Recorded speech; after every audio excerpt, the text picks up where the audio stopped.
Começa agora Transitando na Bíblia, o podcast do Conselho Regional de Biblioteconomia do Estado do Rio de Janeiro, CRB7.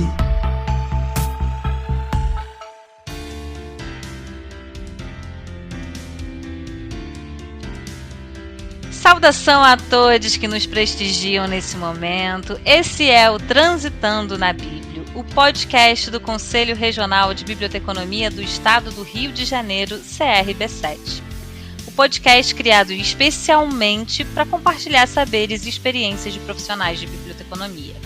Em cada episódio, discutiremos temas que transitam pela biblioteconomia e teremos convidadas e convidados que enriquecerão ainda mais o nosso debate sobre a área. Ajuste o volume ou pegue o seu fone de ouvido e se conecte com a gente. Quem apresenta o programa de hoje sou eu, Natália Romero, professora sem classe, sagitariana, louca da yoga e atualmente das ciclovias, pesquisadora de gênero e estudante para sempre, né? Eterna estudante. A minha aparência, eu sou uma mulher branca, de cabelo curto, gorda. Estou usando neste momento uma blusa listrada e uso óculos, porém não estou usando óculos nesse momento. Acho que é como eu consigo descrever agora. E o tema do episódio de hoje, este episódio que inaugura o podcast Transitando na Bíblia, é visibilidade trans na biblioteconomia. Eu não sei se nossos ouvintes sabem, mas hoje é o Dia Nacional da Visibilidade Trans. Para conversar sobre esse assunto, chamamos para o debate a bibliotecária-chefe do Cefet, Campus Angra dos Reis, e a artista Alexia Vitória. Alexia, você pode se apresentar e contar um pouquinho da sua trajetória para o público? Oi, Natália. Oi, você que está acompanhando a estreia do nosso podcast. Bom, eu sou graduada em Biblioteconomia pela Unesp, Universidade Estadual Paulista, campus de Marília. Eu tenho pós-graduação em Gestão de Marketing pelo Senac São Paulo. Eu tenho formação em locução de rádio e TV. E antes de ser bibliotecária, antes de ir para a universidade, eu trabalhei em emissoras de rádio. Então, eu tenho mais essa área de formação. E, recentemente, eu concluí o curso de formação de atores, o curso de teatro.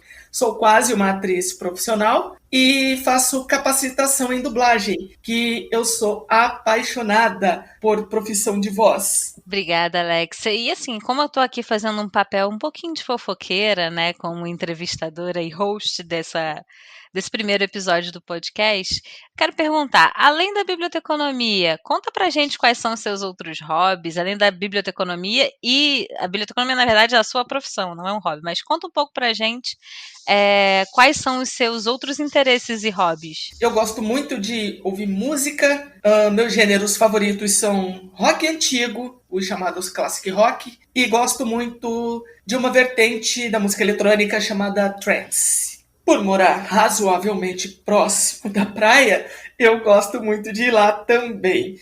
Eu venho praticando corrida numa vila aqui próxima, né? Que tem uma avenida beira-mar ótima para esse tipo de atividade. Por conta dessa minha nova área de capacitação, eu venho praticando bastante leitura em voz alta, porque a locução também, mas a dublagem nos requer uma interpretação, porque é assim, como a gente só trabalha com a voz, então não tem como a gente atuar, né, como se estivesse no audiovisual ou num palco de teatro.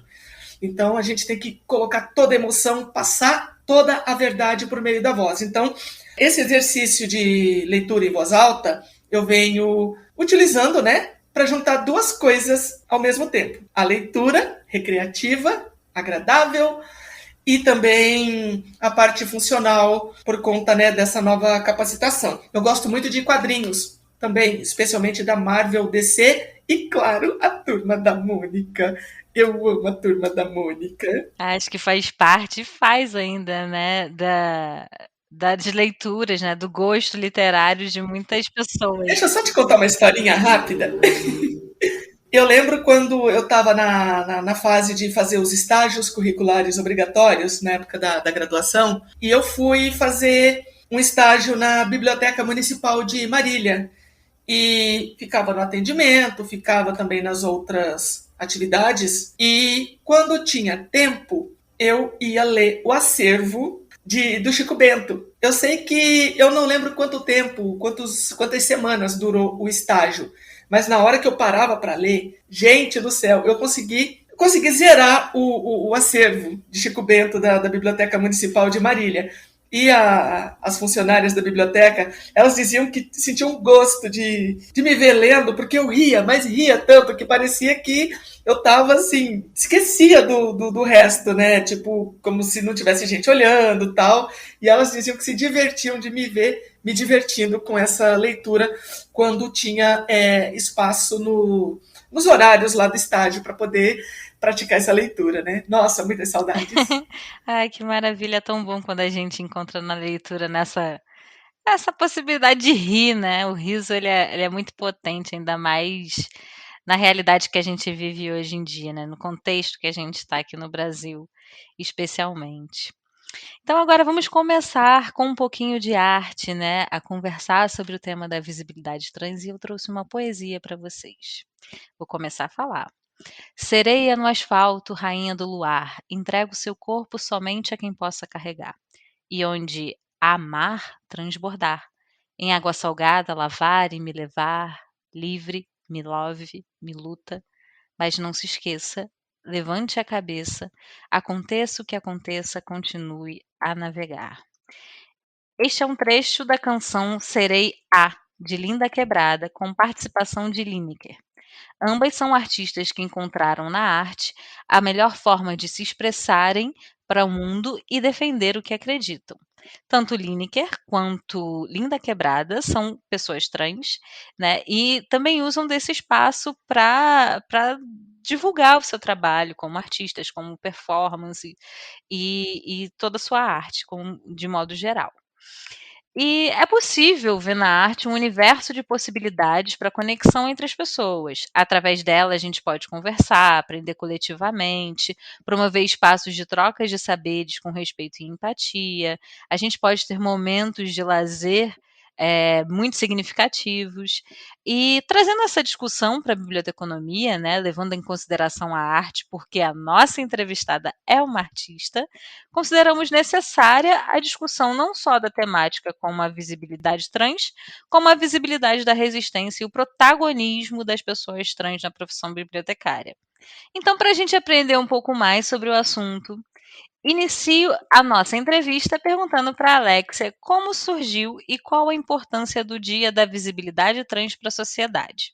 No dia 29 de janeiro de 2004, mulheres trans, homens trans e travestis, essa turma foi a Brasília lançar a campanha Travesti e Respeito para promover a cidadania e o respeito entre as pessoas e que mostrasse a relevância de suas ações no Congresso Nacional. Foi o primeiro ato nacional organizado pelas próprias trans e isso repercutiu bastante, de maneira que não só a data é lembrada e celebrada, como diversas manifestações e passeatas aconteceram depois, ano após ano, para reafirmar a importância da vida dessas pessoas, ou seja, das nossas vidas, né? Muito obrigada, Alex. Então, gente, a gente está podendo aprender aqui, né, como é importante a movimentação social para ampliação dos direitos, né, de um grupo ou de vários grupos.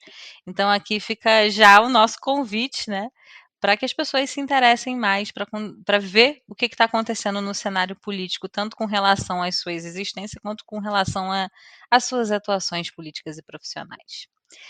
E trazendo essa questão para um tema um pouco mais sensível, quais foram os principais desafios que você enfrentou na sua trajetória? A minha transição, ela é recente, então os maiores desafios, além, claro, né, da maior batalha travada que foi minha comigo mesma. Mas, assim, externamente, esses desafios foram com pessoas próximas, círculo profissional, círculo familiar e círculos sociais. Nos círculos sociais, eu posso dizer que eu sou bastante privilegiada no aspecto de que eu tive pouquíssimas baixas, ou seja, muito pouca gente rompeu a amizade comigo após a transição. Muito pelo contrário, muitas amizades que não gostavam do falecido, né, especialmente mulheres, por ele ser machista, LGBTfóbico, aquela coisa toda, hoje são grandes amigas minhas. E eu te falo, o meu círculo social só melhorou. O círculo familiar foi um pouco mais delicado. E isso, as feridas ainda não estão curadas totalmente. Então, isso ainda é um desafio que tá rolando ainda. No campo profissional, eu cheguei a ter, sim, alguns conflitos com colegas de trabalho que muitos, no primeiro momento, não conseguiam entender e me aceitar dessa forma. Outros, inclusive, não superaram até hoje, ao que parece. Não posso cravar, mas segundo atitudes, né, denotam isso. Esses foram os maiores desafios, viu? Até o momento, eu não tive nenhum problema assim de sofrer violência em espaço público por parte de pessoas desconhecidas, nem de pessoas conhecidas. Mas, num âmbito geral, eu posso dizer que eu sou privilegiada, porque eu tenho uma boa inserção na sociedade cis heteronormativa. Então, isso me permite circular pelos espaços, né? Como você acha que tanto profissionais e estudantes, né, na perspectiva de que você é uma inspiração para muitas pessoas, né, você é uma bibliotecária-chefe, então muitos estudantes de biblioteconomia que estão agora, nesse momento, nos ouvindo, eles se inspiram na sua trajetória. E aí, como você acha que essas pessoas de diferentes identidades de gênero, sexualidade e que estão agora em formação podem contribuir para enriquecer o debate? Levando as demandas para o debate, né? Afinal de contas, a gente tem que mostrar para a sociedade cis heteronormativa, ó, nós existimos, nós exigimos respeito porque nós respeitamos vocês. Então, o respeito, ele é uma via de mão dupla. E se mostrar mesmo, não terem medo e vergonha, apesar de tudo, né, dessa sociedade violenta que nós temos, as pessoas elas têm que nos ver para entender que nós existimos e nós temos dignidade e nós merecemos cidadania e consideração por parte da sociedade cis heteronormativa. Eu vou fazer um comentário em relação a essa temática, né, e principalmente ao levante do movimento estudantil, que é um movimento que eu acredito muito, né, acredito muito na força que estudantes têm para transformar os espaços, tanto de ensino quanto profissionais, para que eles sejam mais plurais, diversos, respeitosos, equânimes e tudo mais. Eu acho que estudantes eles podem se empoderar, né? Estudantes podem se empoderar e levar as suas necessidades, bem isso mesmo que você falou, levar essas necessidades para a sala de aula, para o espaço de formação, porque eu acho que é uma via assim de mão dupla, é um aprendizado coletivo. Então, quando a gente se sente confortável para levar essas questões, é claro que não é uma cobrança, né? Nem todo mundo precisa falar sobre isso, nem todo mundo quer falar sobre isso, mas quando elas são levadas para a sala de aula, a gente tem também uma outra oportunidade de discussão e elas são muito enriquecedoras, né? Falo com base em algumas experiências que eu tive como professora, em que pessoas trans que estavam ali na condição de estudante na turma trouxeram as questões e a turma inteira aprendeu junto. A turma inteira vivenciou aquela situação como um espaço coletivo mesmo, né? Tomou a questão como a questão da turma. Então, acredito muito nesse levante. E assim, trazendo para o lado profissional, né? Qual é o papel dos conselhos, tanto regionais quanto Conselho Federal de Biblioteconomia nesse debate? É justamente fomentar ações que preconizem o respeito, sabe? Tem muita gente que reclama, só se fala nisso, tá falando disso de novo. Claro, gente, enquanto houver esse tipo de tratamento que nós recebemos, preconceituoso e violento, torna-se imperativo, sim, continuar batendo na tecla, continuar falando. E os conselhos regionais de biblioteconomia e até o próprio CFB têm papel importante nisso, porque, como eu disse, promover ações que levem as pessoas a refletir sobre a temática e mostrar. Eu sempre comento nas minhas palestras e até em conversas informais que não é tapando os olhos que o problema, entre aspas, vai deixar de existir. Eu falo isso em tudo na vida, né? Às vezes a gente tem algum problema mesmo familiar e acha que não falando sobre o assunto aquele problema vai deixar de existir. Então, tem-se tanto medo, né, que fale sobre a temática gênero e mesmo transgeneridade e que vai influenciar, que vai fazer virar. Não, gente. Isso só vai mostrar que nós existimos e que merecemos dignidade e respeito. Então, eu vejo o papel dos conselhos nessa linha, nessa frente de atuação, de modo pragmático e saindo do discurso, porque aí, gente, na boa, eu não aguento mais ficar só ouvindo palavras bonitas ao vento e pouca ou nenhuma ação, viu? A minha parte eu estou fazendo. E com relação ao plano das ações, né, acredito que o CRB7 ele já está com um olhar diferente, né, com uma pegada diferente, primeiro porque é um momento que a gente vê na gestão do conselho, né, uma pessoa trans, né, a Alexia faz parte, inclusive depois, se você quiser falar mais sobre isso. Eu esqueci de mencionar, né, que na hora que eu estava me apresentando, que eu sou, sim, da atual gestão do Conselho Regional de Biblioteconomia, região 7, aqui do Rio de Janeiro. Faço parte de 2 comissões, inclusive, a Comissão de Ética e a Comissão de Divulgação. E no âmbito nacional, do grupo Mais Biblioteconomia, eu faço parte da Comissão de Comunicação. Tudo a ver comigo, né? Tudo a ver com você, tudo a ver com a nossa artista e dubladora. Futura dubladora. Futura dubladora, mas eu já tô aqui, ó, com um pezinho lá no futuro, eu já sei que você vai tirar a sua certificação e vai dar tudo certo. DRT aí na mão, já temos mais uma bibliotecária, né, com múltiplas habilidades, além da biblioteconomia no dia a dia, né, no nosso cotidiano.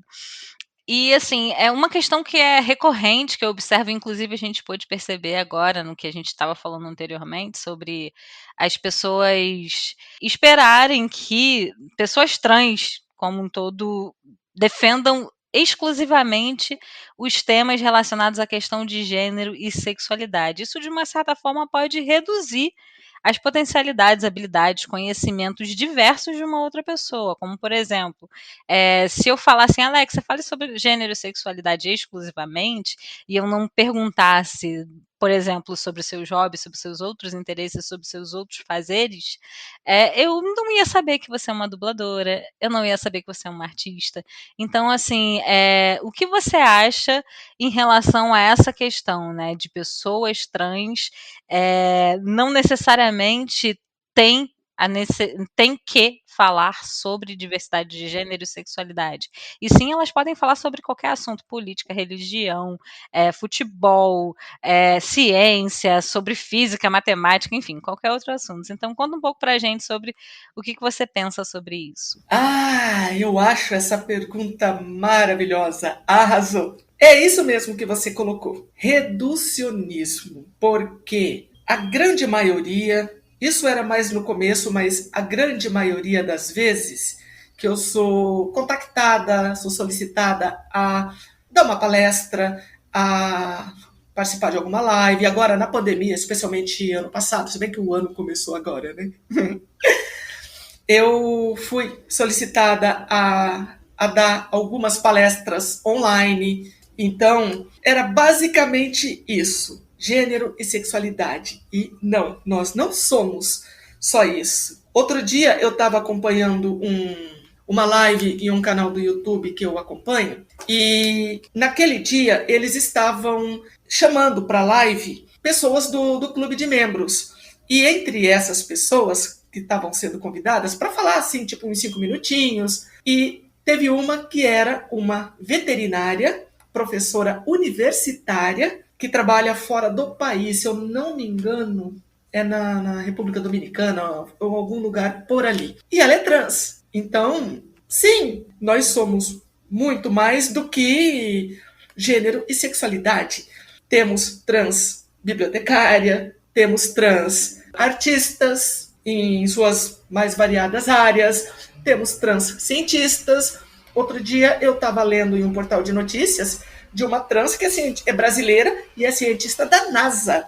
Então, eu acho importante sim mencionar que nós somos trans, mas falar sim, das nossas áreas de especialidade. Porque para a sociedade também ver, ó, tá vendo, ó, é uma pessoa trans e tá tudo bem, a pessoa exerce profissões, ações, atividades como as outras pessoas. E é assim que tem que ser. Certíssimo, muito bem aprendido, né? Acredito que nossas e nossos ouvintes vão ter um bom panorama sobre essa questão. Inclusive, a Alexa é uma gestora, ela ocupa um cargo de chefia e a gente vê surgir em muitos momentos dentro da nossa profissão palestras sobre gestão, né? Então, assim, convidem a Alexa para falar sobre gestão também, né? Não para falar só sobre a temática de gênero e sobre a temática de sexualidade. Claro que aqui a gente está falando sobre essa questão em celebração ao Dia da Visibilidade Trans e também porque eu não posso falar sobre essa perspectiva porque eu sou uma pessoa cisgênero.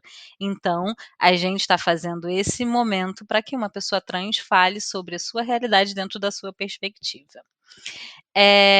E assim, qual é o papel da pessoa cis dentro da questão da visibilidade trans? Alexa, você pode contar um pouquinho, dar algumas pistas do que as pessoas cisgênero podem apoiar na questão da visibilidade trans, como elas podem ser aliadas à causa? Com certeza. O nome já diz que são pessoas aliadas. Então, o papel dessas pessoas eu vejo da seguinte maneira: tá numa roda de amigos, mas você tem uma amiga, um amigo trans, e alguém começa a debochar ou a falar algo inadequado, na ausência, né, dessa pessoa trans, e é corrigir, não é pegar e esculachar a pessoa também, é corrigir, entendeu? Dá para corrigir de maneira fraternal, sabe? E dizer, gente, ó, o mundo hoje não cabe mais esse tipo de comportamento. Então, ó, vamos evoluir, né? Então, o papel das pessoas cisgêneras no apoio na minha opinião particular, é de educar aquelas pessoas que necessitam, né? Tipo, que você dê um toque nelas, para que todos possam evoluir e a gente passar a ter uma sociedade cada vez melhor. Porque é assim, uma sociedade melhor, a não ser que eu esteja brisando loucamente, ela é boa para todo mundo. Sim, eu concordo totalmente. Eu acho que é importante também as pessoas cis exercerem um lugar de escuta, né, dentro das relações interpessoais no seu espaço da biblioteca, seja com colaboradores e colaboradores transgênero ou como interagente dentro da própria biblioteca também. Eu acho que é muito, muito, muito necessário a gente promover cursos de formação quando a gente vê que o corpo, né, da biblioteca, as pessoas que trabalham na biblioteca, o corpo dos funcionários da biblioteca não tem esse conhecimento ainda. Então, um gestor, uma gestora pode fazer essa solicitação, né, independente da sua identidade de gênero. É muito bom a gente promover esse espaço educativo. E, Alexa, para a gente finalizar esse momento, eu queria conversar com você durante horas, porque eu acho que é uma temática que a gente precisa de muitos e muitos e muitos debates e muitos de momentos como esse. Mas como aqui a gente tem um tempinho e a gente precisa cumprir, né? E eu vou, para finalizar a entrevista, perguntar como você imagina o futuro da biblioteconomia, especialmente em relação ao acolhimento, né? A visibilidade, a atuação bibliotecária pela população trans e para a população trans, né? Como se você fechar os seus olhos e imaginar um cenário daqui a 5, 10, 50 anos, não sei, você define o momento em que você está vislumbrando essa realidade. Como uma consumidora voraz de cultura pop, tanto que inclusive eu até comprei e chegou anteontem um DeLorean, item de colecionador do De Volta para o Futuro, que eu sou apaixonada por essa trilogia. Então, voltando, eu vislumbro de duas formas: a distópica e a utópica. E isso tem sim conexão com isso que eu falei, né, de eu ser consumidora voraz de cultura pop. A distópica, eu faço uma referência a ela por conta, né, desse cenário de ode, homenagem ao retrocesso e ao obscurantismo que caiu sobre o mundo de alguns poucos anos para cá. Mas eu acredito que essa distopia não vai ter forças para dominar por completo. Inclusive, eu já estou vendo ela até começando a descer a ribanceira. Olhando para o lado utópico entre aspas, tá? A questão do acolhimento, eu já vejo acontecer na sociedade, porque mesmo com esse cenário que o Brasil, e eu acho isso, mesmo sendo já uma informação um tanto clichê, mas é importante a gente mencionar, que o Brasil, segundo dados da ANTRA, né, que é a Associação de Trans e Travestis, o Brasil é o país que mais se mata pessoas trans no mundo. Isso não é um título para se orgulhar. Talvez há quem ache isso bacana, mas não é. Se a pessoa é realmente do bem, a pessoa não vai sentir orgulho e sim vai sentir vergonha de residir num país que tem esse título. Então, acolhimento. É até um bordão que eu tenho. Abandono mata, acolhimento salva. Então, eu tenho visto mais pessoas trans ingressando na biblioteconomia, assim como em outras profissões, mas como o nosso recorte é a biblioteconomia, eu tenho conversado com alguns. Quanto mais pessoas trans ingressarem em espaços, inclusive espaços de liderança e espaços de poder, como na política, é o que a gente precisa para poder melhorar esse cenário.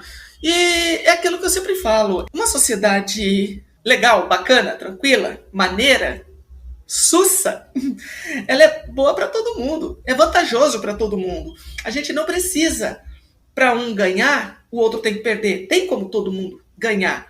Então, especificamente na biblioteconomia, ter mais profissionais trans e, inclusive, os não trans também terem algum engajamento. Eu também acredito muito que a gente pode promover coletivamente, né, um espaço seguro para que as pessoas possam cursar a sua graduação, para que as pessoas possam atuar no mercado de trabalho.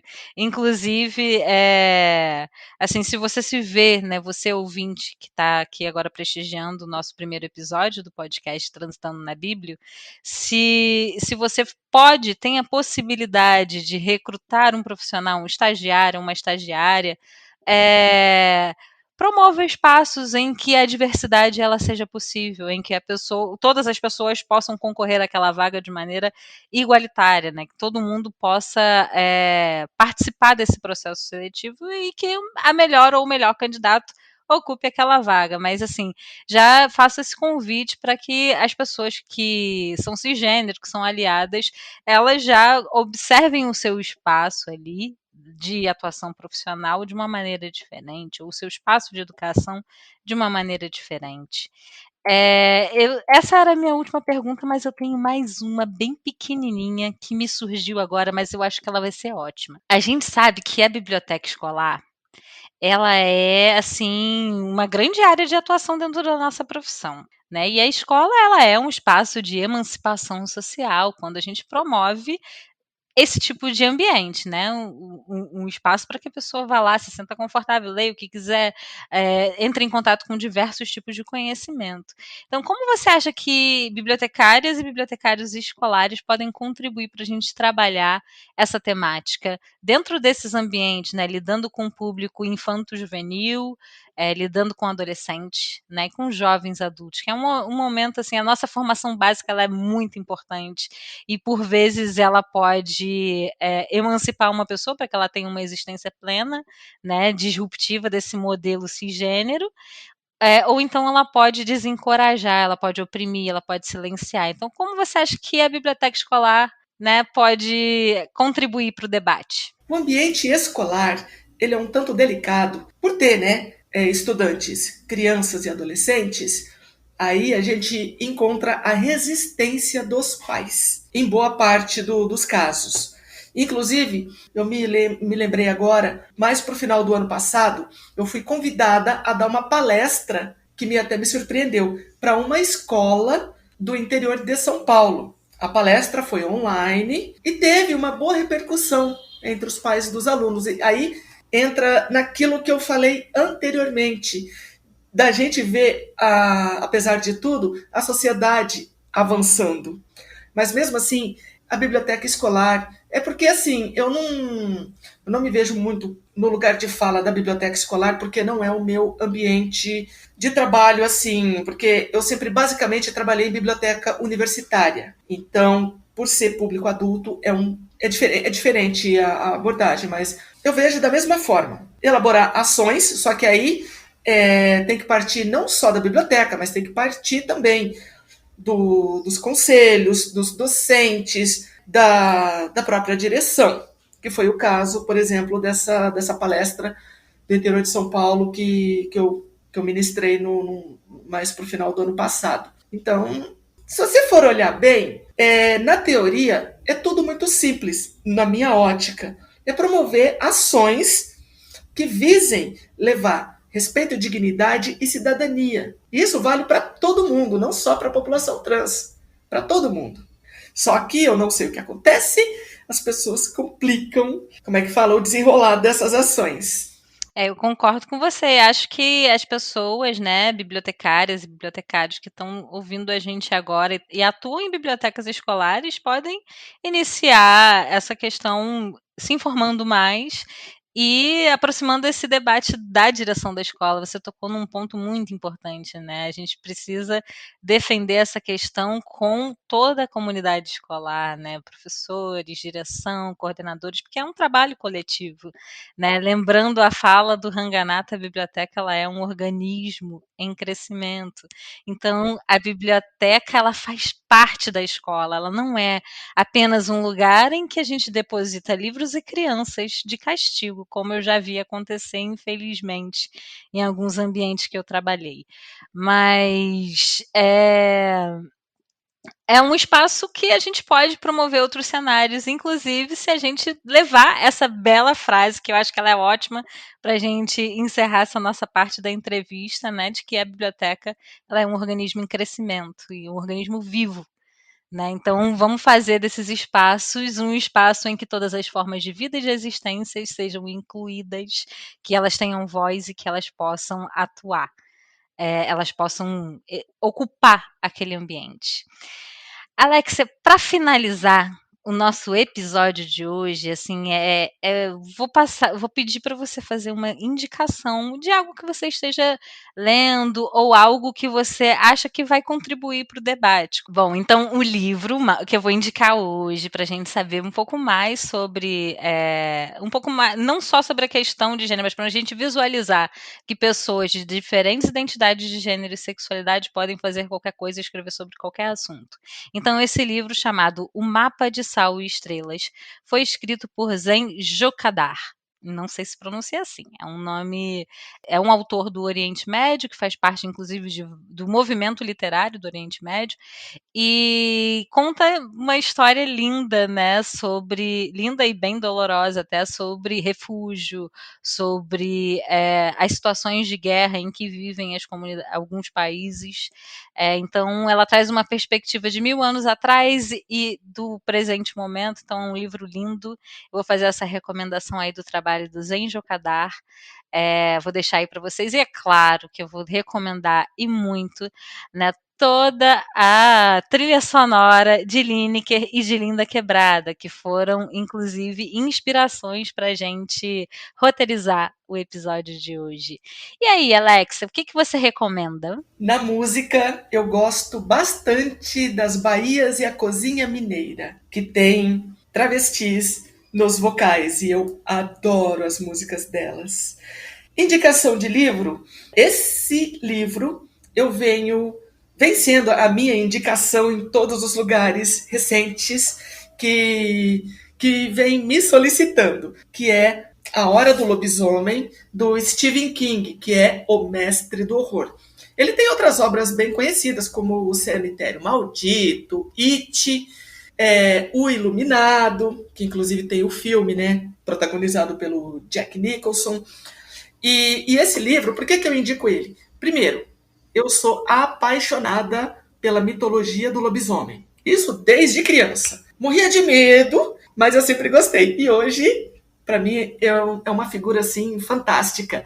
Da tríade, vampiros, lobisomens e o monstro de Frankenstein, lobisomem é o meu favorito. E este livro eu venho dramatizando os capítulos. Cada capítulo se passa em um mês. Então, como nós estamos no começo do ano, então, inclusive, o referente ao mês de janeiro já está disponível no meu canal do YouTube.